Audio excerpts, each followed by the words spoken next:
Olá pessoal, tudo bem? Hoje nós iniciamos o nosso capítulo 14 e nós vamos falar sobre a hidrosfera e as águas continentais.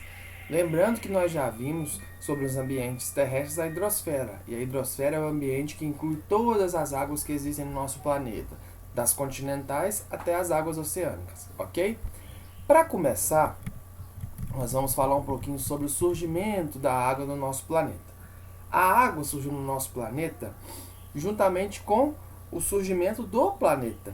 Quando houve a explosão do Big Bang, há cerca de 13 bilhões de anos atrás, a água passou a surgir no universo. Por quê? Porque surgiram as primeiras moléculas de hidrogênio e as primeiras moléculas de oxigênio. Fizeram uma ligação química e aí surgiu a água. A água tem duas moléculas de hidrogênio e uma molécula de oxigênio. A fórmula química da água é H2O. Aqui no nosso planeta, quando ele surgiu, a crosta, que hoje ela tem uma temperatura muito amena se comparada com a temperatura do núcleo, antigamente ela tinha uma temperatura muito quente como a do núcleo. Então isso fez com que a atmosfera fosse muito quente e a água que existia no nosso planeta, ela existia apenas no estado gasoso. Ao passar dos milhares e milhares de anos, quando o nosso planeta passa a se resfriar, vai surgindo a água líquida e dando origem aos oceanos, aos lagos e aos rios, tá? Então é muito importante você lembrar isso, de que com a origem do universo tem a origem da água, só que no nosso planeta a primeira água não surge em estado líquido, ela surge em estado gasoso. Lembrar a fórmula da água é H2O, ou seja, 2 hidrogênios, 1 oxigênio, tá? Sem esses elementos químicos não teria a água, ok? Agora nós vamos falar um pouquinho aqui sobre como está a situação da água no nosso planeta em números. Então eu quero que você observe aqui o seguinte, ó, vocês sabem que no nosso planeta 70% é água e apenas 30% é continente, é solo. O nosso planeta também é apelidado de planeta azul, pela grande quantidade de água que nós temos. E aí quando a gente tem uma imagem da Terra, do universo, fica tudo azul, principalmente por conta dos oceanos, que são muitos. E aí, desses 70% de água, apenas 2,5% é água doce, tá? 97,5% é água salgada. Nós sabemos que o ser humano, para fazer suas atividades e principalmente para poder consumir, precisa de água doce. E aí, ó, trazendo aqui essa porcentagem de água doce para os outros gráficos aqui, nós vemos que 68,9% das águas que existem no planeta, elas estão no gelo, estão na forma de gelo, ou seja, na forma sólida, lá nas calotas polares. Então eu vou ter uma grande quantidade de água doce lá no Polo Norte e lá no Polo Sul, tá? E aí sobram 31,10% de água doce no estado líquido. Desses 31,10% de água doce, 96% é água subterrânea, ou seja, está lá no subsolo, nos lençóis freáticos e nos aquíferos. E apenas 4% é água superficial, que está à amostra para a gente aqui nos rios, nos lagos e nas lagoas e também nos oceanos. Aliás, nos oceanos não, os oceanos são água salgada, tá? Então assim, se eu comparar a quantidade de água doce com a quantidade de água salgada, a água doce está disponível numa quantidade muito pequena. E mesmo assim, se a gente observar, a água doce que está disponível, apenas um número pífio, pequeno, é água superficial, ou seja, de fácil acesso.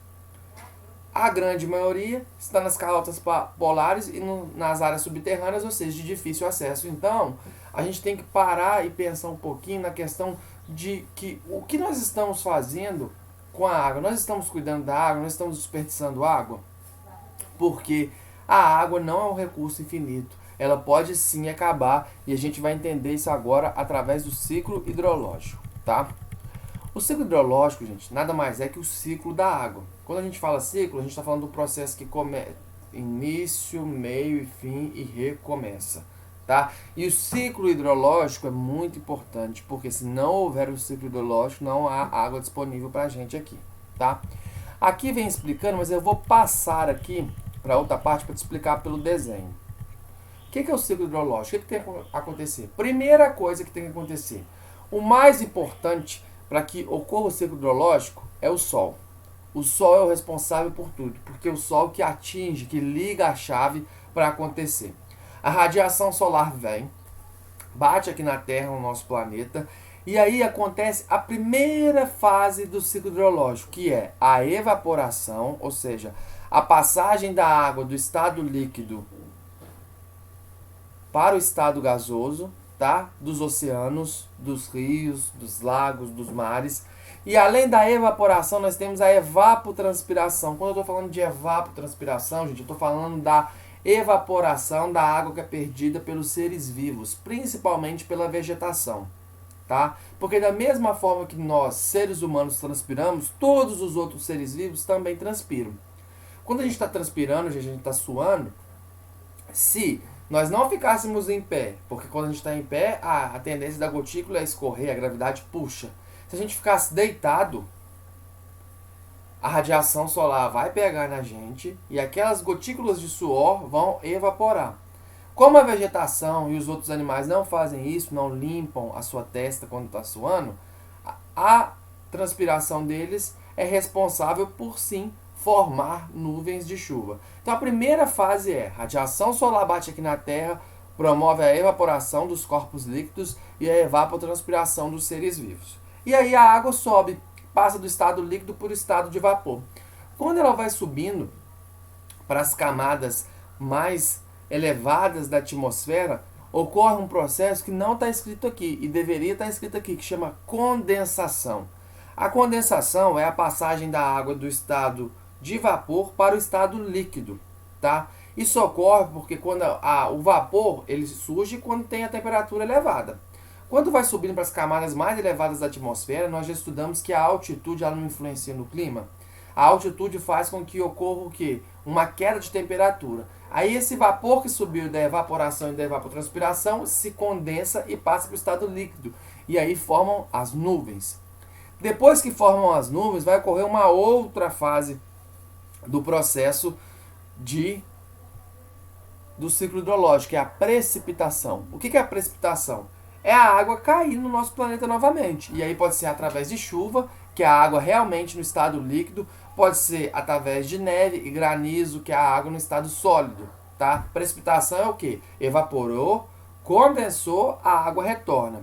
No que ela vai cair aqui novamente, a água ela pode ter dois destinos, tá? Se ela cai numa região onde nós não temos concreto, onde nós não temos asfalto, onde nós não temos bloquete, o que vai acontecer com essa água? Ela vai infiltrar praticamente toda. No que ela infiltra, ela abastece o quê? O lençol freático. Então a infiltração ela é muito importante por isso aqui, ó, que ela abastece os lençóis freáticos e o aquífero aqui, ou seja, as águas são as águas subterrâneas. Se ela cai numa cidade, por exemplo, onde nós temos muito asfalto e concreto, em vez da água infiltrar, ela vai fazer o quê? Vai escoar, ou seja, vai ter o escoamento superficial, tá? E aí nas grandes cidades, esse escoamento superficial, principalmente nos países subdesenvolvidos, relacionados à nossa falta de educação, quando a gente joga um papel no chão e entope um bueiro, faz com que ocorra o quê? As enchentes. Então o ciclo hidrológico é importantíssimo e as fases são, primeira, a evaporação e a evapotranspiração, a água passa do estado líquido para o estado gasoso, depois você tem a condensação, que é quando esse vapor subiu muito para a atmosfera, resfriou, passou para o estado líquido, formaram nuvens carregadas.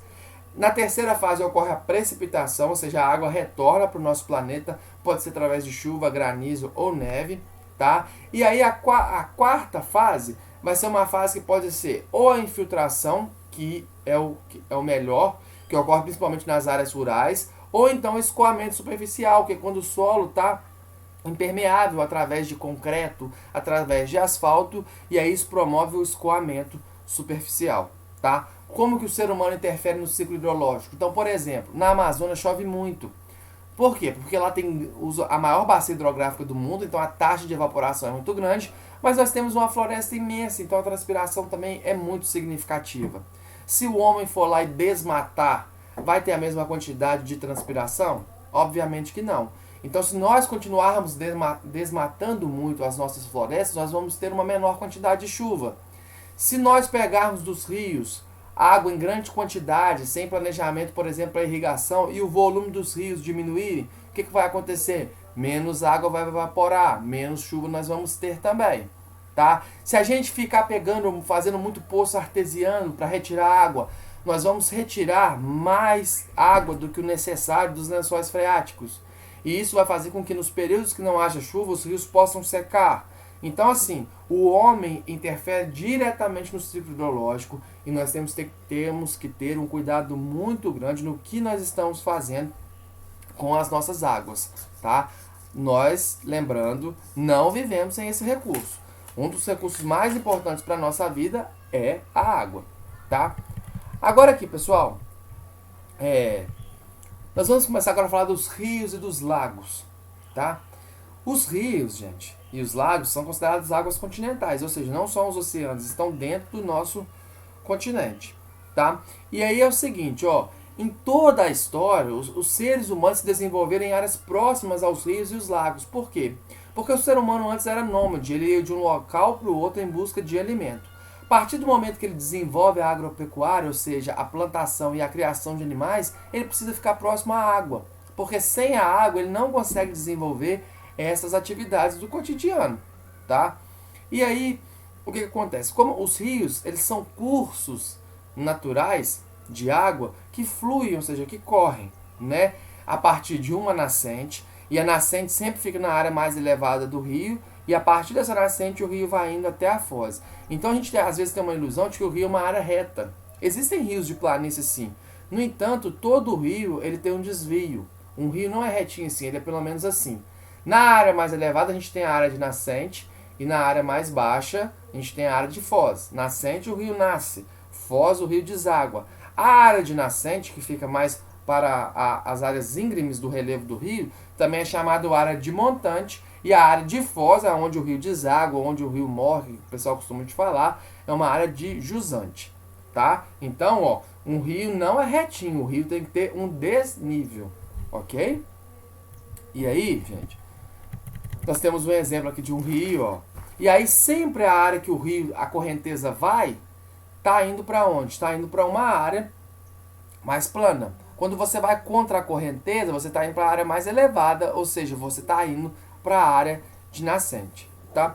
O que são os lagos, gente? Os lagos, eles são reservatórios de água doce e às vezes até mesmo de água salgada, tá? Que eles ficam fechados dentro de uma depressão. Os lagos também eles podem ser artificiais. A gente pode criar, por exemplo, um lago ou uma lagoa em determinado local, por exemplo, numa fazenda da gente, é só você construir, tá? Mas normalmente os lagos eles se formam por processos naturais. E aí existe uma diferenciação de lago e lagoa, tá? O lago, gente, ele é mais profundo e ele é maior. Já a lagoa, ela é mais rasa e menos profunda do que um lago. E aí, por exemplo, ó, a gente tem aqui uma lagoa famosa aqui no Brasil, que é uma lagoa, a gente chama Lagoa Rodrigo de Freitas, ali no Rio de Janeiro, tá? É uma lagoa significativa, mas se comparado com um lago é muito maior do que isso e muito mais profundo, ok?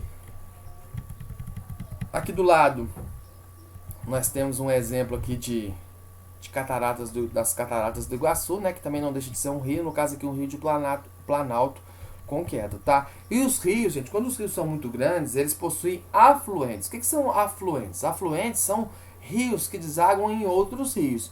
Por exemplo, o maior rio do mundo é o Rio Amazonas.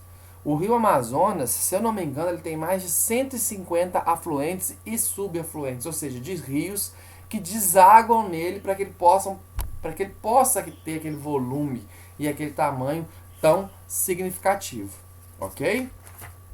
Então vamos continuando aqui.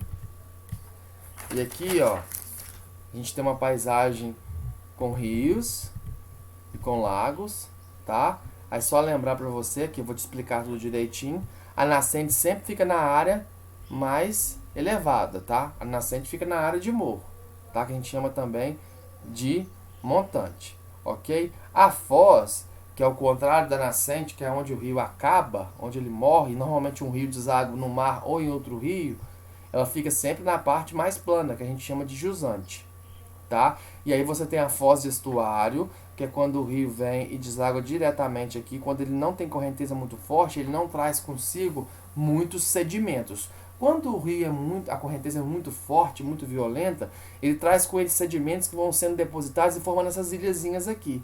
E aí essa foz se chama foz de delta, tá? No Brasil, a maioria das fozes que existem são de estuário. E aqui a gente tem um exemplo de um afluente que eu falei para você. Isso aqui é o rio principal, ó. O afluente é esse outro rio aqui que deságua nesse rio. Tranquilo? Aí, gente, ó. Vou falar um pouquinho para vocês agora aqui do regime dos rios, tá? O que é o regime, gente? Vocês sabem que existe o leito do rio é onde o rio está passando, tá? E em alguns momentos do ano, aquele leito está mais com volume de água, a correnteza está mais elevada. Isso tem muito a ver com o regime do rio, tá? O regime de um rio, ou seja, que alimenta o rio, que ele fica cheio de água, ele pode ser pluvial ou nival. Pluvial quer dizer que a água que existe no rio, ela é oriunda principalmente das águas das chuvas, ou seja, são as chuvas que alimentam esses rios, tá?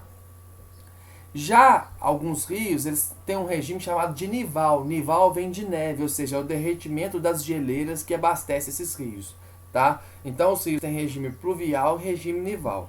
Alguns rios, pouquíssimos no mundo, mas o Rio Amazonas é assim, possuem um regime misto, tá? Por quê? Porque a nascente do Rio Amazonas, ela ocorre lá na Cordilheira dos Andes, lá no Peru. E aí, o rio, quando ele surge lá, é por conta do derretimento do gelo que existia naquela região. Então, a origem do nosso rio Amazonas é uma origem de regime nival. Quando ele vai chegando aqui no Brasil, próximo à floresta, ele tem um regime pluvial o alimentando, tá? Então, quando eu estou falando de regime dos rios, eu estou falando do processo de volume das águas dos rios, que pode ser oriundo das chuvas ou então oriundo do derretimento das geleiras, tá? E aí também uma coisa muito interessante é que existe o período de cheia dos rios e o período onde os rios têm uma vazão maior, ou seja, a água vai diminuindo. Normalmente, o período das cheias dos rios, gente, normalmente não, sempre, né? O período da cheia dos rios ocorre na estação mais quente do ano, ou seja, no verão. Porque na maioria dos climas, no verão, como a intensidade da radiação solar está mais intensa, a taxa de evaporação é maior, e evaporando muito, formam-se nuvens carregadas e a chuva também é intensa, tá? Isso acontece de maneira significativa no verão. Então, sempre o regime de cheias vai ser na estação mais quente, onde há chuva. E nas estações mais frias, como o inverno, a gente tem uma variação na intensidade da evapotranspiração, o que vai fazer com que a quantidade de chuva seja menor, tá? Por mais que tenha uma região como a Amazônia que chove o ano inteiro, vai ter uma época do ano que chove mais e o rio vai ter o seu volume de água muito maior. É importante também você entender que existem dois tipos de rios. O rio perene, que é o rio que nunca seca, tá? Ele diminui seu volume ao longo do ano, como a gente viu no período de seca, que é na estação mais fria, ou seja, no inverno. No entanto, ele não seca. O rio diminui seu volume de água, ok? Só que nós temos também os rios intermitentes. Rios intermitentes são também chamados de rios temporários. O que são esses rios temporários? São os rios que numa época do ano o rio seca. Então olha aqui um exemplo que a gente tem aqui, ó. Olha um exemplo. O rio secou. É como se o quê? Virasse uma estrada mesmo aqui. Então, o que acontece? Esse rio aqui é chamado de rio intermitente. A maioria dos rios do planeta são rios o quê? São rios perenes, ou seja, rios que nunca secam, tá? Alguns rios são intermitentes, tá? No Brasil nós temos uma quantidade significativa de rios intermitentes lá no sertão do Nordeste, ok? Agora fala da importância das águas continentais. As águas continentais, elas são muito importantes para a gente, principalmente por quê? Porque elas nos ajudam na produção de alimentos, ou seja, no desenvolvimento da agropecuária e também na geração de energia, porque nós construímos as hidrelétricas nos rios, ok? Aqui, ó, tô te mostrando, ó, o uso das águas. Aqui é a irrigação. E a água, gente, ela é mais. Se a gente pudesse dividir ela em três partes de utilização, ela é mais utilizada na agricultura, 70% do que a gente gasta com água é na produção de alimentos. Então, quando você desperdiça comida, fatalmente você está desperdiçando o quê? Água. 22% é nas indústrias. Não existe nenhum produto industrializado que não utiliza água na sua formação. E apenas 8% do que é utilizado em casa, ou seja, no uso doméstico e comercial. Ok? Então não esqueça disso, é um dado muito importante. Tá? E aí, gente, a gente vai ver aqui agora a distribuição da água no planeta. Tá? E aí você vai ver assim, nós temos pouca água doce se comparada com a água salgada. No entanto, se essa água doce estivesse bem distribuída, todo mundo teria acesso à água. No entanto, existe uma concentração de água no planeta. Vou mostrar para vocês aqui regiões do planeta de acordo com a distribuição de água. Essa região que eu estou passando o mouse aqui, ó, no norte da África e no Oriente Médio, é a região que tem a menor quantidade de água no planeta. Ali é catastroficamente baixa a quantidade de água. Então, ó, regiões com menor quantidade de água, norte da África e aqui essa região aqui do Oriente Médio, onde tem pouquíssima água. Numa outra parte aqui do Oriente Médio, pegando também aqui a Índia, ok? Você tem aqui no nordeste da África, também tem pouquíssima água. Agora, onde tem uma quantidade baixa de água, lembrando que aqui é extremamente baixo, aqui é muito baixo. Agora, onde está cinza, tem uma baixa quantidade de água, tá? Ó, você vê que o continente europeu tem pouca água, tá? E aí, como ele tem muita indústria e tem uma população significativamente alta e consumista, eles gastam muita água, mesmo tendo pouco, e isso é perigoso, tá? Aonde você tem uma média distribuição de água? Uma média distribuição de água você tem nessas regiões aqui, ó.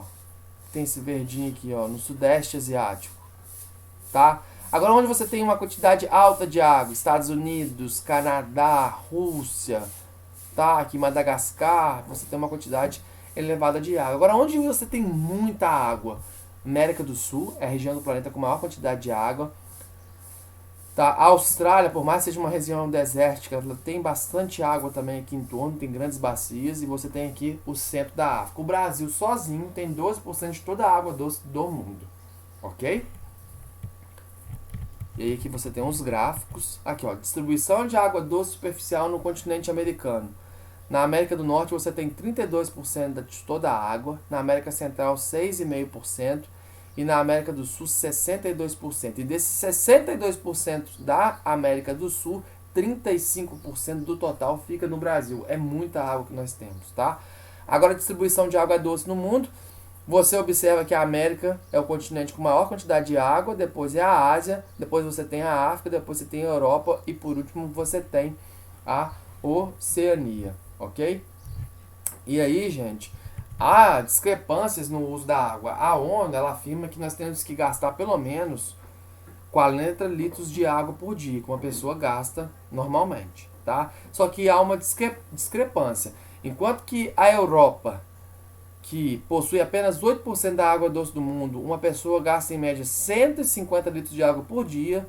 Na Índia, que possui uma quantidade até maior do que a Europa, gasta apenas 25 litros por dia. Ou seja, os indianos gastam menos do que o necessário e os europeus gastam em média 4 vezes a mais daquilo que é necessário. E para a gente resolver a situação da água hoje, gente, nós temos que pensar em diminuir a poluição, porque eu posso ter acesso à água doce, mas se essa água estiver poluída, ela não é uma água potável, que pode ser utilizada, porque ela pode trazer para mim várias doenças, tá? E a gente tem que ter um consumo consciente. Existem coisas que nós podemos fazer, por exemplo, para reaproveitar a água. Se eu gosto de lavar o meu quintal, vou pegar a água então da lavação de roupa e lavo o quintal.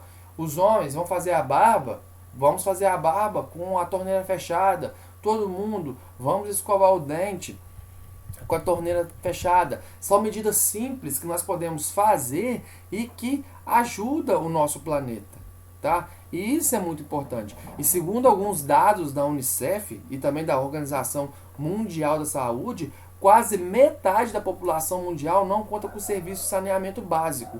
Então, ou seja, quase metade da população mundial que tem acesso à água, a água não está potável. A água chega em casa de uma maneira que imprópria para o consumo, tá? E em cada 6 pessoas, uma não tem o abastecimento de água adequado, ou seja, 16% da população não tem o acesso a uma água limpa, tá? Então a questão da água é uma questão muito séria, é uma questão que nós temos que pensar muito, lembrar que é um recurso que nós temos que cuidar desse recurso. Se nós não cuidarmos, a água pode acabar, ok? Um abraço para você e até a próxima aula.